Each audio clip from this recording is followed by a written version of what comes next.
Alright, so your girl is a nail tech, but she also likes to cook. And today we're gonna make arroz mamposteado. It's basically whatever's left over from yesterday's white rice and beans and making new rice with it. And the good thing about this is if you make it too wet, it's gonna be rice soup. If you make it too dry, it'll just be arroz colorado. Because I didn't have enough white rice left over, I'm gonna make some white rice. This is 3 cups of rice with 3 cups of water. I put in a little bit of vegetable oil, some salt. I have it on high heat until all the water boils dry. Our rice is nice and dry. We're gonna put it on low heat, cover it up until it's fully cooked. I'm gonna start the base for my arroz mamposteado. I'm gonna add bacon. This is optional.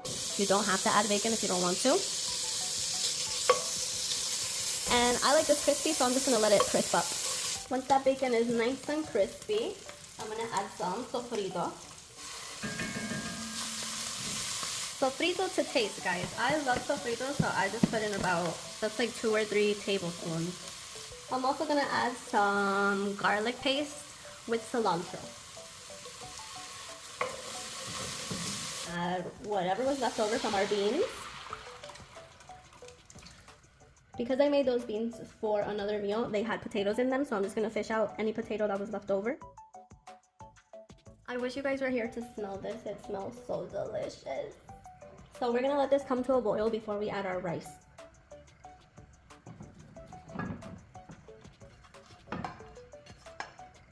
We're gonna go ahead and mix it real well. We still want it to have a little more color, so we're gonna add some sazon goya. At this point, if you have some cilantro, you can go ahead and add that in. I don't have cilantro, I have regao. I'm gonna chop some up and add it into that as well. Because the consistency was a little bit wetter than I would have wanted, I'm just gonna let it cook for a little bit until the liquid is mostly absorbed. This is more of the consistency that we're looking for.